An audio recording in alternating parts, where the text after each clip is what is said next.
ನಾವು ಈ ದಿನ ಜುಲೈ 22, 2026 ಪ್ರಮುಖ ಪ್ರಚಲಿತ ಘಟನೆಗಳನ್ನು ನೋಡೋಣ.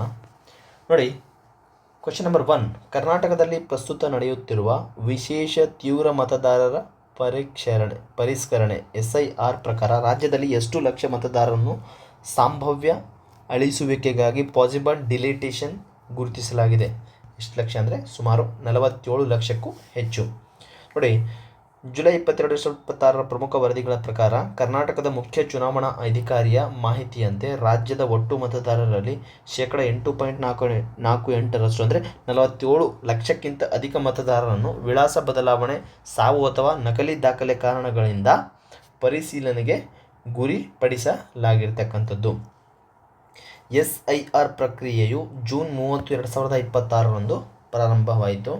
ಕರಡು ಮತದಾರರ ಪಟ್ಟಿ ಆಗಸ್ಟ್ 17, 2026 ಪ್ರಕಟಗೊಳ್ಳಲಿದೆ. ಯಾವಾಗ? ಆಗಸ್ಟ್ 17 ಇದು ಪ್ರಕಟಗೊಳ್ಳುವಂಥದ್ದು. ಪ್ರಕ್ರಿಯೆಯಲ್ಲಿ 12 ಬೂತ್ ಮಟ್ಟದ ಅಧಿಕಾರಿಗಳು 12 ಬೂತ್ ಮಟ್ಟದ ಅಧಿಕಾರಿಗಳು ಮೃತಪಟ್ಟಿದ್ದಾರೆ. 12 ಅಧಿಕಾರಿಗಳು ಮೃತಪಟ್ಟಿರ್ತಕ್ಕಂಥದ್ದು. ಬೆಂಗಳೂರು ನಗರದಲ್ಲಿ ಅತಿ ಹೆಚ್ಚು ಸಂಭಾವ್ಯ ಅಳಿಸುವಿಕೆಗಳಿವೆ. ಎಲ್ಲಿ? ಬೆಂಗಳೂರು ನಗರದಲ್ಲಿ ಅತಿ ಹೆಚ್ಚು ಅಳಿಸುವಿಕೆಗಳು ಇರುವಂಥದ್ದು. ನೆಕ್ಸ್ಟ್ ಕ್ವಶನ್ ಈಸ್, ಇತ್ತೀಚೆಗೆ ಜುಲೈ 2026 ಸುದ್ದಿಯಲ್ಲಿರುವ ಮಿಷನ್ ಗೋಲ್ಡನ್ ಸ್ಪೈಸ್ ಯಾವ ಪ್ರಸಿದ್ಧ ಉತ್ಪನ್ನಕ್ಕೆ ಜಾಗತಿಕ ಮಾರುಕಟ್ಟೆ ಒದಗಿಸುವ ಗುರಿ ಹೊಂದಿದೆ? ಯಾವುದು? ಮಿಷನ್ ಗೋಲ್ಡನ್ ಸ್ಪೈಸ್ ಯಾವುದು ಅಂದರೆ ಲಕಾಡೋಂಗ್ ಅರಿಶಿಣ, ಲಕಾಡೋಂಗ್ ಟರ್ಮೆರಿಕ್.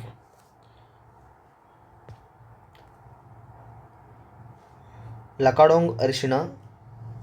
ಈಶಾನ್ಯ ಪ್ರದೇಶ ಅಭಿವೃದ್ಧಿ ಸಚಿವಾಲಯವು ಮೇಘಾಲಯದ GI ಟ್ಯಾಗ್ ಪಡೆದ ಪ್ರಸಿದ್ಧ ಜಾಗತಿಕ ಮಟ್ಟದ ಪ್ರೀಮಿಯಂ ಮಸಾಲೆ ಪದಾರ್ಥವನ್ನಾಗಿ ಬೆಳೆಸಲು ಈ ಮಿಷನ್ ಚಾಲನೆ ನೀಡಿದೆ. ಯಾವುದು? ಲಕಾಡೋಂಗ್ ಅರಿಶಿಣಕ್ಕೆ. ಲಕಾಡೋಂಗ್ ಅರಿಶಿಣ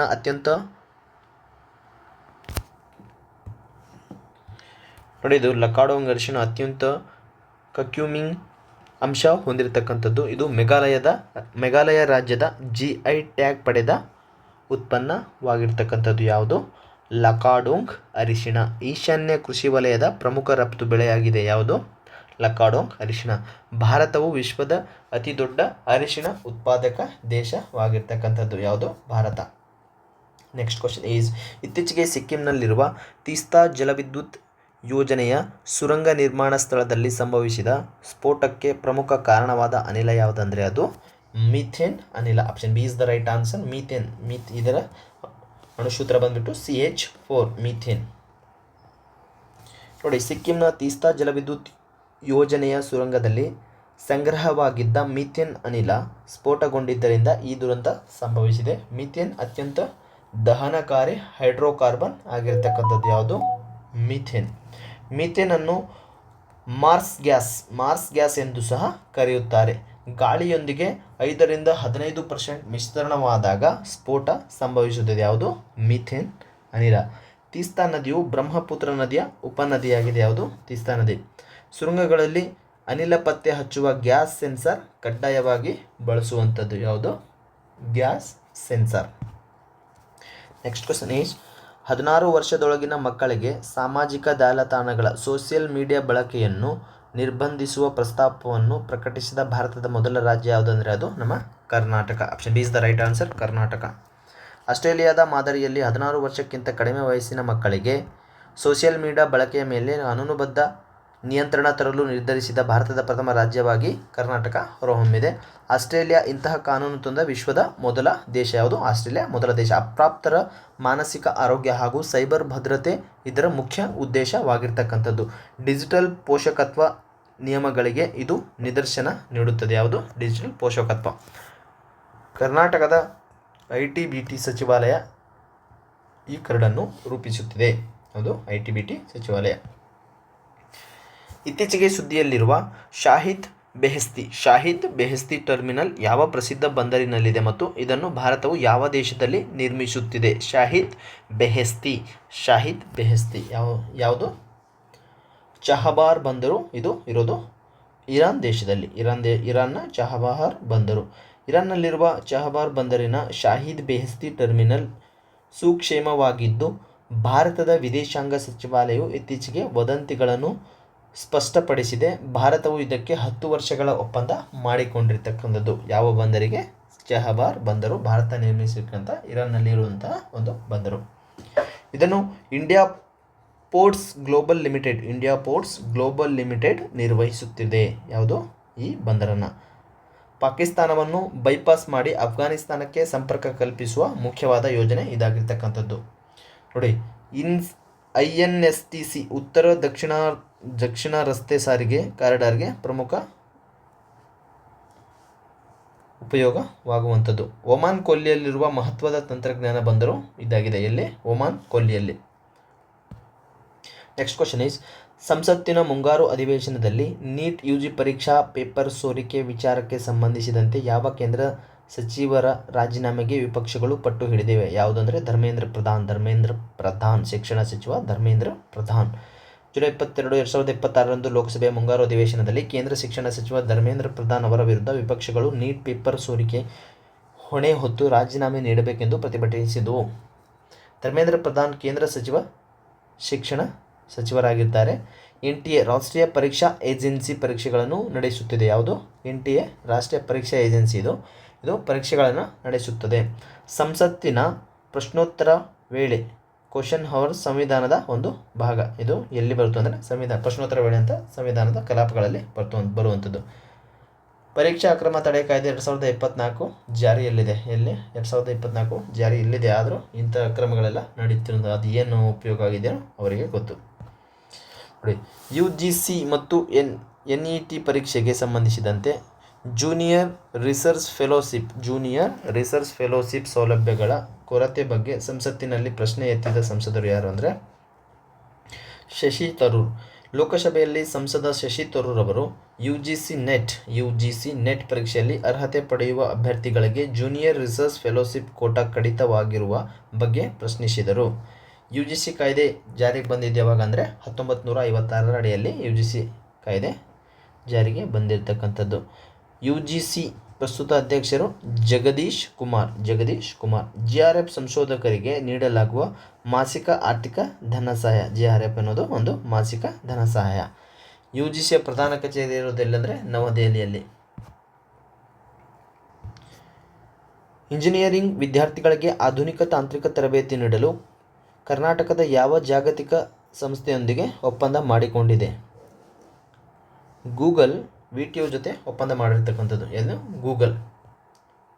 ನೋಡಿ, VTU ವಿಶ್ವವಿದ್ಯಾನಿಲಯವು ಕರ್ನಾಟಕದಾದ್ಯಂತ ಇರುವ ತನ್ನ ಇಂಜಿನಿಯರಿಂಗ್ ವಿದ್ಯಾರ್ಥಿಗಳಿಗೆ ಕೃತಕ ಬುದ್ಧಿಮತ್ತೆಯೇ ಮತ್ತು ಕ್ಲೌಡ್ ಕೌಶಲ್ಯ ತರಬೇತಿ ನೀಡಲು ಗೂಗಲ್ನೊಂದಿಗೆ ಪಾಲುದಾರಿಕೆ ಮಾಡಿಕೊಂಡಿದೆ. ಯಾವುದೊಂದಿಗೆ? ಗೂಗಲ್ನೊಂದಿಗೆ ಪಾಲುದಾರಿಕೆ ನೋಡಿ, VTUನ ಮುಖ್ಯ ಕಚೇರಿ ಇರೋದು ಬೆಳಗಾವಿಯಲ್ಲಿ. VTU ಸ್ಥಾಪನೆಯಾದ ವರ್ಷ 1998ರಲ್ಲಿ. ಪ್ರಸ್ತುತ ಗೂಗಲ್ನ CEO ಯಾರಿದ್ದಾರೆ? ಸುಂದರ್ ಪಿಚೆ. ಸ್ಕಿಲ್ ಕರ್ನಾಟಕ ಯೋಜನೆಯ ಭಾಗವಾಗಿ ಈ ಒಪ್ಪಂದ ನಡೆದಿದೆ. ಯಾವುದು? Skill Karnataka. Next question is, ಕೇಂದ್ರ ಸರ್ಕಾರವು ಬಿಡುಗಡೆ ಮಾಡಿರುವ ಮಿಷನ್ ಫಾರ್ ಕಾಟನ್ ಪ್ರೊಡಕ್ಟಿವಿಟಿ 2026-31 ಯೋಜನೆಯ ಮುಖ್ಯ ಉದ್ದೇಶವೇನು? Mission for cotton productivity. ಕೀಟನಾಶಕಗಳ ಸಂಪೂರ್ಣ ನಿಷೇಧ, ಎಕ್ಸ್ಟ್ರಾ ಲಾಂಗ್ ಸ್ಟೇಪಲ್, ಹತ್ತಿ ಉತ್ಪಾದನೆ ಹೆಚ್ಚಳ, ಹತ್ತಿ ಆಮದು ಹೆಚ್ಚಿಸುವುದು, ರೈತರಿಗೆ ಉಚಿತ ವಿದ್ಯುತ್ ನೀಡುವುದು. ಯಾವುದಂದರೆ ಎಕ್ಸ್ಟ್ರಾ ಲಾಂಗ್ ಸ್ಟೇಪಲ್ ಹತ್ತಿ ಉತ್ಪಾದನೆ. ದೇಶದಲ್ಲಿ ಉತ್ತಮ ಗುಣಮಟ್ಟದ ಎಕ್ಸ್ಟ್ರಾ ಲಾಂಗ್ ಸ್ಟೇಪಲ್ ಹತ್ತಿ ತಳಿಗಳ ಬೆಳೆ ಪ್ರೋತ್ಸಾಹಿಸಲು ಹಾಗೂ ಪಿಂಕ್ ಬೋಲ್ವರ್ಮ್ ಕೀಟ ತಡೆಯಲು ಈ 5 ವರ್ಷದ ಮಿಷನ್ ಘೋಷಿಸಲಾಗಿದೆ. ಯಾವುದು? ಎಕ್ಸ್ಟ್ರಾ ಲಾಂಗ್ ಸ್ಟೇಪಲ್ ಹತ್ತಿ ಗುಣಮಟ್ಟದ ತಳಿ. ಕಾಟನ್ ಕಾರ್ಪೊರೇಷನ್ ಆಫ್ ಇಂಡಿಯಾ ಕಚೇರಿ ಇರೋದು ಎಲ್ಲಿ ಅಂದರೆ ಮುಂಬೈನಲ್ಲಿದೆ. ಕಪ್ಪು ಮಣ್ಣು ಹತ್ತಿ ಬೆಳೆಗೆ ಅತ್ಯುತ್ತಮ ಮಣ್ಣು ಆಗಿರ್ತಕ್ಕಂಥದ್ದು. PM ಮಿತ್ರ ಅನ್ನುವುದು PM ಮಿತ್ರ ಯೋಜನೆ ಜವಳಿ ಕ್ಷೇತ್ರಕ್ಕೆ ಸಂಬಂಧಿಸಿರುವಂಥದ್ದು. ಯಾವುದು? PM ಮಿತ್ರ. BT ಹತ್ತಿಯು ಭಾರತದ ಏಕೈಕ ಅನುಮೋದಿತ ಜಿನೋಮ್ ಬೆಳೆ ಆಗಿರ್ತಕ್ಕಂಥದ್ದು. ಯಾವುದು? BT. National highway authority of India toll ಪ್ಲಾಜಾಗಳ 20 ಕಿಲೋಮೀಟರ್ ವ್ಯಾಪ್ತಿಯ ಸ್ಥಳೀಯ ನಿವಾಸಿಗಳಿಗೆ ಇ ಪಾಸ್ ಒದಗಿಸಲು ಪರಿಷ್ಕರಿಸಲಾದ ಆ್ಯಪ್ ಯಾವುದು ಅಂದರೆ FASTag plus, Rajmarg Yatra app, NHAI toll pass, Prahar app. ಯಾವಂದರೆ ಇದು option B maybe. Yes right, option B is the right answer. Rajmarga Yatra app. ರಾಷ್ಟ್ರೀಯ ಹೆದ್ದಾರಿ ಪ್ರಾಧಿಕಾರವು ಸ್ಥಳೀಯ ನಿವಾಸಿಗಳಿಗೆ ರಿಯಾಯಿತಿ ಟೋಲ್ ಪಾಸ್ ಪಡೆದುಕೊಳ್ಳುವುದನ್ನು ಸುಲಭಗೊಳಿಸಲು ರಾಜಮಾರ್ಗ ಯಾತ್ರಾ ಮೊಬೈಲ್ ಅಪ್ಲಿಕೇಶನ್ನಲ್ಲಿ ಹೊಸ ವ್ಯವಸ್ಥೆ ತಂದಿರತಕ್ಕಂಥದ್ದು. National highway authority of India ಸ್ಥಾಪನೆಯಾಗಿದ್ದು 1988ರಲ್ಲಿ. ಯಾವ ಆ್ಯಕ್ಟ್ನ? 1988ರ ಆ್ಯಕ್ಟ್ ಅನುಸಾರ ಇದು ಸ್ಥಾಪನೆ ಆಗಿರ್ತಕ್ಕಂಥದ್ದು. ರಸ್ತೆ ಸಾರಿಗೆ ಮತ್ತು ಹೆದ್ದಾರಿ ಸಚಿವರು ಯಾರಂದರೆ ಪ್ರಸ್ತುತ ನಿತಿನ್ ಗಡ್ಕರಿ, ಇವರು ಕರ್ನಾಟಕದವರು. ಫಾಸ್ಟ್ಯಾಗ್ RFID ತಂತ್ರಜ್ಞಾನ ಆಧಾರಿತವಾಗಿದೆ. ಯಾವುದು? ಫಾಸ್ಟ್ಯಾಗ್ RFID ತಂತ್ರಜ್ಞಾನ ಆಧಾರಿತವಾಗಿ ಈ ಮೊಬೈಲ್ ಆ್ಯಪನ್ನು ಸಿದ್ಧಪಡಿಸಿರ್ತಕ್ಕಂಥದ್ದು. ಭಾರತವು ವಿಶ್ವದಲ್ಲೇ 2ನೇ ಅತಿ ದೊಡ್ಡ ರಸ್ತೆ ಜಾಲ ಹೊಂದಿದ ಒಂದು ದೇಶವಾಗಿದೆ. ಭಾರತ ಅತಿ ದೊಡ್ಡ ರಸ್ತೆ ಜಾಲ. ನೆಕ್ಸ್ಟ್ ಕ್ವಶನ್ ಈಸ್, ಕರ್ನಾಟಕದಲ್ಲಿ ಎದುರಾಗಿರುವ ಬರಗಾಲ ಡ್ರಾಫ್ಟ್ ಕ್ರೈಸಿಸ್ ಪರಿಹಾರಕ್ಕಾಗಿ ಕೇಂದ್ರದ ಸಹಾಯ ಕೋರಿದ ಕರ್ನಾಟಕದ ಉಪಮುಖ್ಯಮಂತ್ರಿ ಯಾರಂದರೆ ಜಿ ಪರಮೇಶ್ವರ್, ಪ್ರಸ್ತುತ ಮುಖ್ಯಮಂತ್ರಿ. ನೋಡಿ, ಉಪಮುಖ್ಯಮಂತ್ರಿ DK ಶಿವಕುಮಾರ್. ಆನ್ಸರ್ ರಾಂಗ್ ಆಗಿದೆ. ನೋಡಿ, NDRF ಇದಕ್ಕೆ ಆನ್ಸರ್ ಯಾವುದು ಅಂದರೆ ಜಿ ಪರಮೇಶ್ವರ್. NDRF ರಾಷ್ಟ್ರೀಯ ವಿಪತ್ತು ಸ್ಪಂದನಾ ನಿಧಿ ತತ್ವ. ವಿಪತ್ತು ನಿರ್ವಹಣಾ ಕಾಯ್ದೆಯನ್ನು 2005ರಲ್ಲಿ ಜಾರಿಗೆ ತರಲಾಗಿರ್ತಕ್ಕಂಥದ್ದು. ಯಾವಾಗ? 2005ರಲ್ಲಿ. ಕರ್ನಾಟಕದ ಕಂದಾಯ ಸಚಿವ ಯಾರಿದೆ? US president. ಕ್ವಶ್ನೇ ಬರೀ ಓಲ್ಡ್ ಎಲ್ಲ ಹಾಕ್ಬಿಟ್ಟವ್ರೆ. ನೆಕ್ಸ್ಟ್ ಕ್ಲಾಸಲ್ಲಿ ಹೇಳ್ತಿದ್ದೀನಿ ನೋಡಿ. ನೆಕ್ಸ್ಟ್ ಕ್ವಶನ್ ಈಸ್, ಪರೀಕ್ಷಾ ಸುಧಾರಣೆ ಹಾಗೂ ಸಾಂವಿಧಾನಿಕ ಹಕ್ಕುಗಳಿಗಾಗಿ ದೆಹಲಿಯಲ್ಲಿ ಉಪವಾಸ ಸತ್ಯಾಗ್ರಹ ನಡೆಸುತ್ತಿರುವ ಲಡಾಖ್ನ ಪ್ರಸಿದ್ಧ ಪರಿಸರ ಸುಧಾರಕ ಯಾರು ಅಂದರೆ ಸೋನಮ್ ವಾಂಗ್ಚುಕ್. ಲಡಾಖ್ಗೆ 6ನೇ ಪರಿಚ್ಛೇದದ 6th ಶೆಡ್ಯೂಲ್ ಸ್ಥಾನಮಾನ ಹಾಗೂ ಪರೀಕ್ಷಾ ಸುಧಾರಣೆಗಳಿಗಾಗಿ ಹಕ್ಕೊತ್ತಾಯಿಸಿ ಪರಿಸರ ಹೋರಾಟಗಾರ ಸೋನಮ್ ವಾಂಗ್ಚುಕ್ ದೆಹಲಿಯಲ್ಲಿ ಸುದೀರ್ಘ ಸತ್ಯಾಗ್ರಹ ನಡೆಸುತ್ತಿದ್ದಾರೆ. Sonam Wangchuk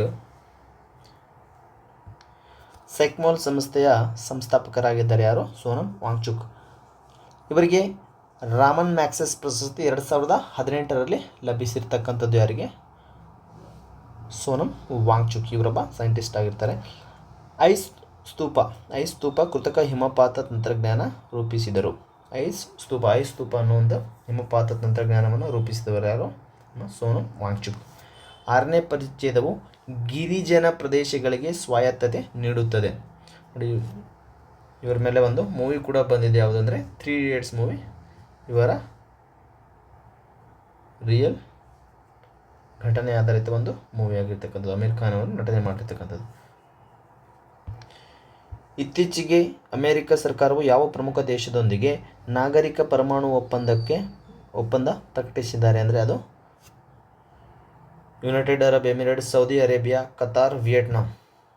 Saudi Arabia. America ಮತ್ತು ಸೌದಿ ಅರೇಬಿಯಾ ನಡುವೆ ಚಾರಿತ್ರಿಕ ನಾಗರಿಕ ಪರಮಾಣು ಒಪ್ಪಂದ ಏರ್ಪಟ್ಟಿದ್ದು, ಇದು ಮಧ್ಯಪ್ರಾಚ್ಯ ಪ್ರದೇಶದಲ್ಲಿ ಶುದ್ಧ ಇಂಧನ ಉತ್ಪಾದನೆ ಮತ್ತು ಭದ್ರತೆಗೆ ಹಾದಿ ಮಾಡಿಕೊಡಲಿದೆ. ಯಾವುದು? ಅಮೆರಿಕ ಮತ್ತು ಸೌದಿ ಅರೇಬಿಯಾ ನಡುವೆ ನಾಗರಿಕ ಪರಮಾಣು ಒಪ್ಪಂದವಾಗಿರ್ತಕ್ಕಂಥದ್ದು. ಸೌದಿ ಅರೇಬಿಯಾ ರಾಜಧಾನಿ ಯಾವುದು ಅಂದರೆ ರಿಯಾದ್. IAEA ಪರಮಾಣು ಶಕ್ತಿ ಏಜೆನ್ಸಿ ಪ್ರಧಾನ ಕಚೇರಿ ಇರೋದು ವಿಯೆಟ್ನಾಂನಲ್ಲಿ. 123 ಅಗ್ರಿಮೆಂಟ್ US ನಾಗರಿಕ ಪರಮಾಣು ಕಾನೂನಾಗಿದೆ. ಯಾವುದು? 123 US ನಾಗರಿಕ ಪರಮಾಣು ಕಾನೂನು. ತುಂಬ ಸರಿ ಕ್ವಶನ್ ಕೇಳಿರ್ತಕ್ಕಂಥದ್ದು. ಭಾರತ US ಪರಮಾಣು ಒಪ್ಪಂದ ನಡೆದಿದ್ದು ಯಾವಾಗ ಅಂದರೆ 2008ರಲ್ಲಿ. ನೆಕ್ಸ್ಟ್ ಕ್ವಶನ್ ಈಸ್, ಲೋಕಸಭೆಯ ಸ್ಪೀಕರ್ ಓಂ ಬಿರ್ಲಾ ಅವರು ಅನುಮೋದಿಸಿದ ಯಾವ ಪಕ್ಷದ ಸಂಸದರ ವಿಲೀನಕ್ಕೆ ಸುಪ್ರೀಂ ಕೋರ್ಟ್ ಮಧ್ಯಂತರ ತಡೆ ನೀಡಲು ನಿರಾಕರಿಸಿದೆ? ಯಾವುದಂದರೆ ಶಿವಸೇನಾ. ಉದ್ಧವ್ ಠಾಕ್ರೆ ಬಣ. ಲೋಕಸಭೆ ಸಭಾಪತಿಗಳು ಶಿವಸೇನಾ ಸಂಸದರ ವಿಲೀನಕ್ಕೆ ನೀಡಿದ್ದ ಅನುಮೋದನೆಯನ್ನು ಪ್ರಶ್ನಿಸಿ ಸಲ್ಲಿಕೆಯಾಗಿದ್ದ ಅರ್ಜಿಯ ವಿಚಾರಣೆ ನಡೆಸಿದ ಸುಪ್ರೀಂ ಕೋರ್ಟ್ ಸ್ಪೀಕರ್ ತೀರ್ಮಾನಕ್ಕೆ ಮಧ್ಯಂತರ ತಡೆ ನೀಡಲು ನಿರಾಕರಿಸಿರ್ತಕ್ಕಂಥದ್ದು. ನೋಡಿ, 10ನೇ ಪರಿಚ್ಛೇದವು, ಇದು ಟಾಪಿಕ್ ಇಂಪಾರ್ಟೆಂಟ್ ಅಲ್ಲ, ಬಟ್ ಈ ರಿಲೇಟೆಡ್ GK ಪಾಯಿಂಟ್ಸ್ ತುಂಬ ಇಂಪಾರ್ಟೆಂಟ್ ಆಗುತ್ತೆ, ಅದಕ್ಕೆ ಇದನ್ನು ಹಾಕಿರ್ತಕ್ಕಂಥದ್ದು. 10ನೇ ಪರಿಚ್ಛೇದವು ಪಕ್ಷಾಂತರ ನಿಷೇಧ ಕಾನೂನಿಗೆ ಸಂಬಂಧಿಸಿದೆ. ಯಾವುದು? 10ನೇ ಪರಿಚ್ಛೇದ ಪಕ್ಷಾಂತರ ನಿಷೇಧ ಕಾಯ್ದೆ ತುಂಬ ಇಂಪಾರ್ಟೆಂಟ್ ಆಗುತ್ತೆ. ಕರೆಂಟ್ ಅಫೇರ್ಸ್ ಲಿಂಕ್ ಮಾಡಿ GKನ ಕೇಳುವಂಥದ್ದು, ಅದಕ್ಕೆ ಈ ಕ್ವಶನ್ನ ಹಾಕಿರ್ತಕ್ಕಂಥದ್ದು. ಪಕ್ಷಾಂತರ ನಿರ್ಧಾರದ ಅಂತಿಮ ಅಧಿಕಾರ ಸ್ಪೀಕರ್ ಬಳಿ ಇರುತ್ತದೆ. ಯಾರ ಬಳಿ ಇರುತ್ತೆ ಅಂದರೆ ಪಕ್ಷಾಂತರ ನಿರ್ಧಾರದ ಅಂತಿಮ ಅಧಿಕಾರ ಸ್ಪೀಕರ್ ಬಳಿ ಇರುತ್ತದೆ. 52ನೇ ಸಾಂವಿಧಾನಿಕ ತಿದ್ದುಪಡಿ 1985 ಮೂಲಕ ಸೇರಿಸಲಾಯಿತು. ಯಾವುದನ್ನ? ಪಕ್ಷಾಂತರ ನಿಷೇಧ ಕಾನೂನನ್ನು 52ನೇ ಸಾಂವಿಧಾನಿಕ ತಿದ್ದುಪಡಿ ಮೂಲಕ. ಕ್ಯೋಟೋ ಹೊಲೋಹನ್ ಪ್ರಕರಣ ಯಾವುದು? ಕ್ಯೋಟೋ ಹೊಲೋಹನ್ ಪ್ರಕರಣ 1992 ನ್ಯಾಯಾಂಗ ವಿಮರ್ಶೆ ಎತ್ತಿ ಹಿಡಿಯಿತು. ಯಾವುದು? ಕ್ಯೋಟೋ ಹೊಲೋಹನ್ ಪ್ರಕರಣ ನ್ಯಾಯಾಂಗ ವಿಮರ್ಶೆ ಎತ್ತಿ ಹಿಡಿದಂಥ ಒಂದು ಪ್ರಕರಣ ಇದು, ಕ್ಯೋಟೋ ಹೊಲೋಹನ್. ನೋಡಿ, ಪ್ರಮುಖ ಕೆಲವೊಂದು ಒನ್ ಲೈನರ್ಸ್ನ ನೋಡೋಣ. ನೋಡಿ, ಮೇಘಾಲಯದ GI ಟ್ಯಾಗ್ ಹೊಂದಿರುವ ಲಕಾಡೋಂಗ್ ಅರಿಶಿಣ ರಫ್ತು ಹೆಚ್ಚಿಸಲು ಮಿಷನ್ ಗೋಲ್ಡನ್ ಸ್ಪೈಸ್ ಪ್ರಾರಂಭವಾಗಿರ್ತಕ್ಕಂಥದ್ದು. ಸಿಕ್ಕಿಂ ತೀಸ್ತಾ ಜಲವಿದ್ಯುತ್ ಯೋಜನೆಯ ಸುರಂಗದಲ್ಲಿ ಸಂಭವಿಸಿದ ಸ್ಫೋಟಕ್ಕೆ ಮೀಥೇನ್ ಅನಿಲ ಸೋರಿಕೆ ಪ್ರಮುಖ ಕಾರಣವಾಗಿರ್ತಕ್ಕಂಥದ್ದು. ಕರ್ನಾಟಕದಲ್ಲಿ ಮತದಾರರ ಪರೀಕ್ಷೆ SIR ಅಭಿಯಾನದ ಅಡಿಯಲ್ಲಿ 47 ಲಕ್ಷಕ್ಕೂ ಹೆಚ್ಚು ಮತದಾರರನ್ನು ಪರಿಶೀಲನೆಗೆ ಗುರುತಿಸಲಾಗಿದೆ. 16 ವರ್ಷದೊಳಗಿನ ಮಕ್ಕಳಿಗೆ ಸಾಮಾಜಿಕ ಜಾಲತಾಣ ನಿಷೇಧದ ಪ್ರಸ್ತಾಪ ತಂದ ಮೊದಲ ಭಾರತೀಯ ರಾಜ್ಯ ಯಾವುದಂದರೆ ಅದು ಕರ್ನಾಟಕ. ಇರಾನ್ ಚಾಬಾರ್ ಬಂದರಿನ ಭಾರತ ನಿರ್ವಹಿಸುವ ಶಾಹಿದ್ ಬೆಹೆಸ್ತೆ ಟರ್ಮಿನಲ್ ಸುರಕ್ಷಿತವಾಗಿದೆ ಎಂದು ಸಚಿವಾಲಯ ಸ್ಪಷ್ಟಪಡಿಸಿರ್ತಕ್ಕಂಥದ್ದು. ಬೆಂಗಳೂರಿನಲ್ಲಿ 33.6 ಡಿಗ್ರಿ ಸೆಲ್ಸಿಯಸ್ ತಾಪಮಾನ ದಾಖಲಾಗಿದ್ದು, ಇದು ಕಳೆದ 112 ವರ್ಷಗಳಲ್ಲೇ ಅತ್ಯಂತ ಬಿಸಿಯಾದ ಜುಲೈ ತಿಂಗಳಾಗಿದೆ. ಎಷ್ಟು? 33.6 ಡಿಗ್ರಿ ಸೆಲ್ಸಿಯಸ್. 112 ವರ್ಷದಲ್ಲಿ ಅತ್ಯಂತ ಬಿಸಿಯಾದ ಜುಲೈ ತಿಂಗಳು ಇದು.